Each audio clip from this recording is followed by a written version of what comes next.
চরণে আমার অনন্ত কোটি দণ্ডবোধ প্রণাম এবং গৌর ভক্তবৃন্দ ভাই বোন দাদাদের প্রণাম জানিয়ে আবার আমি বাবার লীলা কথা বলতে চেষ্টা করছি। আমার ভুল ত্রুটি ক্ষমা করবেন। আমি ছোট মেয়ের অল্প একটু কাহিনী বলছি। বাবার লীলা করেছেন ওর সঙ্গে। ছোট মেয়ের জামাই শরীর খারাপ ছিল, লিভার সিরোসিস হয়েছিল। ভালো অবস্থায় বাবা ওকে ডেকেছে, বেনারস ডেকেছে, পুরীতে ডেকেছে, আমি নিয়ে গেছি, ওরা গিয়েছে দুজনই। তারপর আমি বাবার সঙ্গে একবার বৃন্দাবনে যাব, আমি বেনারস গিয়েছি বাবার সঙ্গে। বাবা যাবে ফ্লাইটে আর আমি আর অঞ্জলি দি ট্রেনে যাব, সেরকম টিকিট কাটা। হঠাৎ করে আবার জামাই শরীরটা খারাপ করেছে, পেটে জল এসেছে, আমাকে খবর দিল। তখন তো আমি মনটা একটু চঞ্চল হয়ে গেল। বাবাকে বললাম, বাবা আমি ট্রেনে যাব না, আমি তোমার সঙ্গে চলে যাব। আমার ইচ্ছা বাবার সঙ্গে থাকলে আমি একটু স্থির থাকতে পারবো। বাবা বলে চলো, টিকিট কাটো, সঞ্জয় বাবাকে বলো টিকিট কেটে দিতে। তারপর সঞ্জয় দাকে বললাম, আমাকে ফ্লাইটের টিকিট কেটে দিল।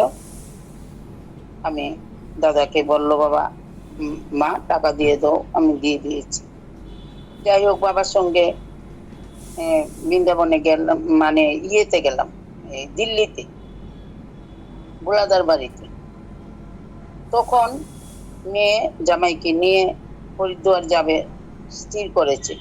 মেয়ে ফোন করেছে বাবার কাছে, ভিডিও কল করে দেখিয়েছে। বাবার খুব একটা মত ছিল না, কিন্তু মামুনি বলেছে ওদের তো শ্বশুর বাড়ির লোক আছে, বাবা তুমি বাধা দিও না, যাক ওরা তো পরে তোমাকে ইয়ে করবে, এরকম একটা কথা বলেছে মামুনি। যাই হোক, বাবা পরে বললো ঠিক আছে যাও। মেয়ে যখন ভিডিও কল করলো যাওয়ার সময়, তখন বললো, বাবা তুমি আমার সাথে থাকিও। বললে ঠিক আছে তুমি যাও, আমি তোমার সাথে থাকবো। এই কথা বলার পর মেয়ে তো ওইখানে গেল, গিয়ে বা যখন পরীক্ষা নিরীক্ষা করলো, তখন ওরা অ্যাডভাইস দিয়েছে যে লিভারটা বেন্ডিং করতে হবে, 35,000 টাকা লাগবে। আমি বাবাকে বললাম, বাবা বলে টাকা। আমি কি, বাবা আমি তো, মেয়ে তো সেই ক্ষমতা নেই, আমার ভাসুরের ছেলে আছে, ও টাকা পয়সার ব্যবস্থা সব করবে, ও টিকিট টিকিটেরও সব ব্যবস্থা করে দিয়েছে, আমি তো বাবার সঙ্গে। তারপর ওরা গেল, পরের দিন ডেট দিল, সকাল 8টায় টাকা জমা দিতে হবে।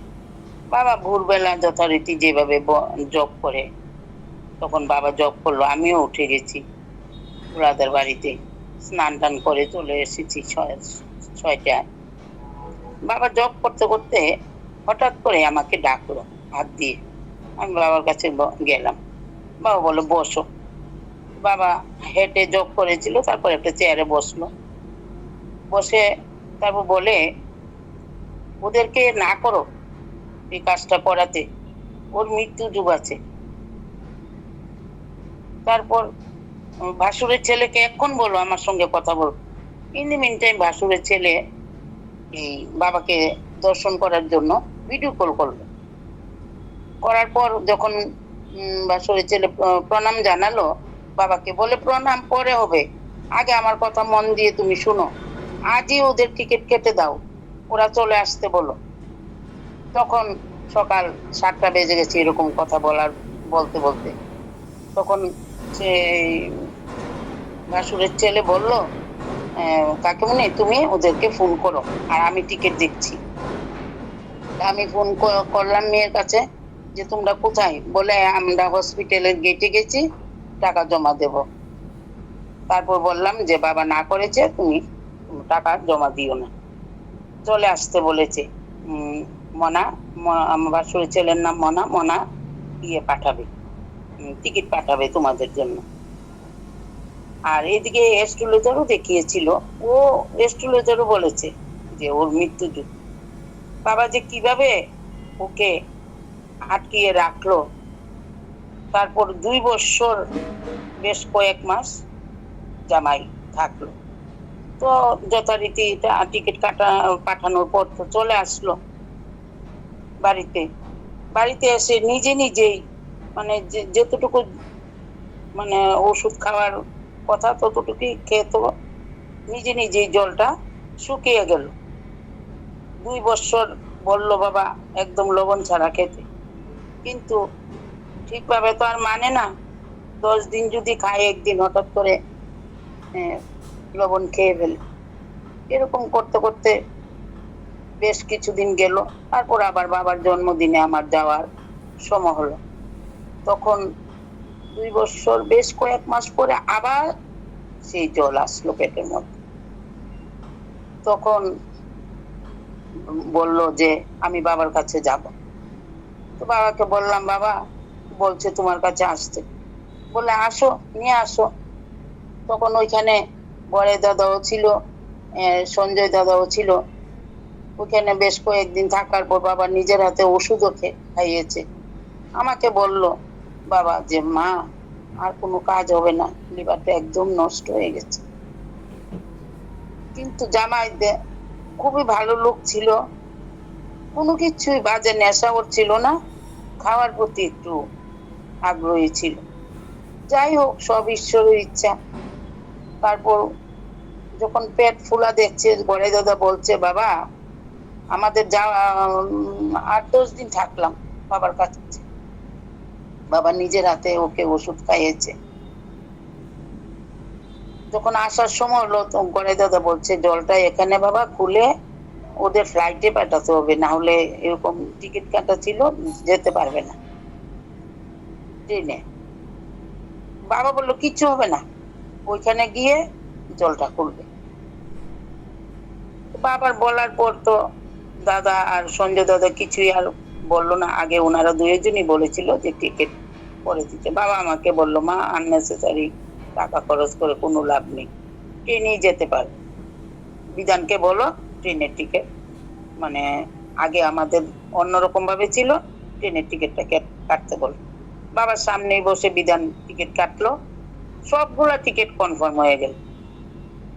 এই যে বাবার লীলাগুলি করছে, এটি এই যে আমি ছোট ছোট করে বলছি। তারপর এখানে এসে হসপিটালে ভর্তি করলো জল খোলার জন্য। জল আসে, জল খুলে এরকম করে বেশ কয়েকদিন গেল। তারপর আবার বাবার জন্মদিন বেনারসে। তখন আমি বললাম বাবা কি করব, জামাইয়ের শরীর খারাপ। বাবা বলে আসো। জামাই কিন্তু হসপিটালে ভর্তি ছিল।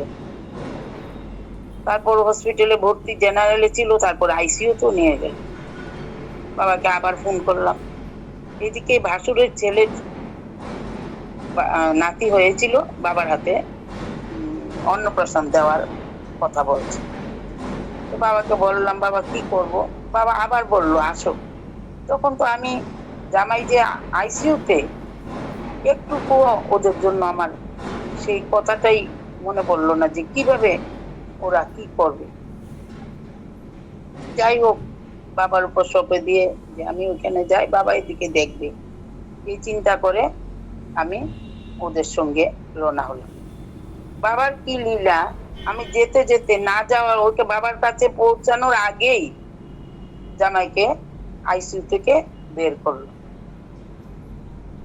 তারপরের দিন আমি গিয়ে পৌঁছলাম বাবার কাছে। তারপরের দিন আবার ছুটিও।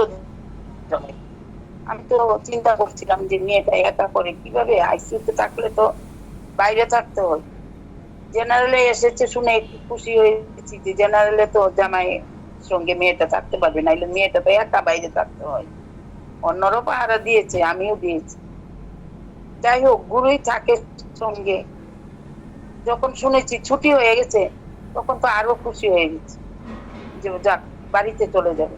কিন্তু এদিকে বাবা আমাকে বলেছে মা আর রেখে লাভ হবে না, সেই জন্য ছুটি দিয়ে দিল।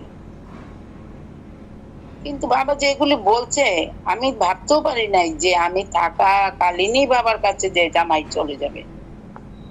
এরকম করতে বাবার জন্মদিন এসে গেল। আমরা রামনগরে চলে গেলাম বাবার সঙ্গে। 6 তারিখ হঠাৎ করে জামাই রক্ত বমি হয়েছে, রাত্রে 12টায় চলে গেল। নাতনি প্রায় 1টা বাজে আমাকে ফোন করলো যে দাদি বাবা তো নেই। যাই হোক, আমি তো অস্থির হয়ে পড়েছি। আমার সঙ্গে রিঙ্কু ছিল, রিঙ্কু আমাকে সান্ত্বনা দিয়েছে। 2 ঘন্টা ধরে রেখে বসে রয়েছে রিঙ্কু। তারপর আমি স্নানে গেলাম।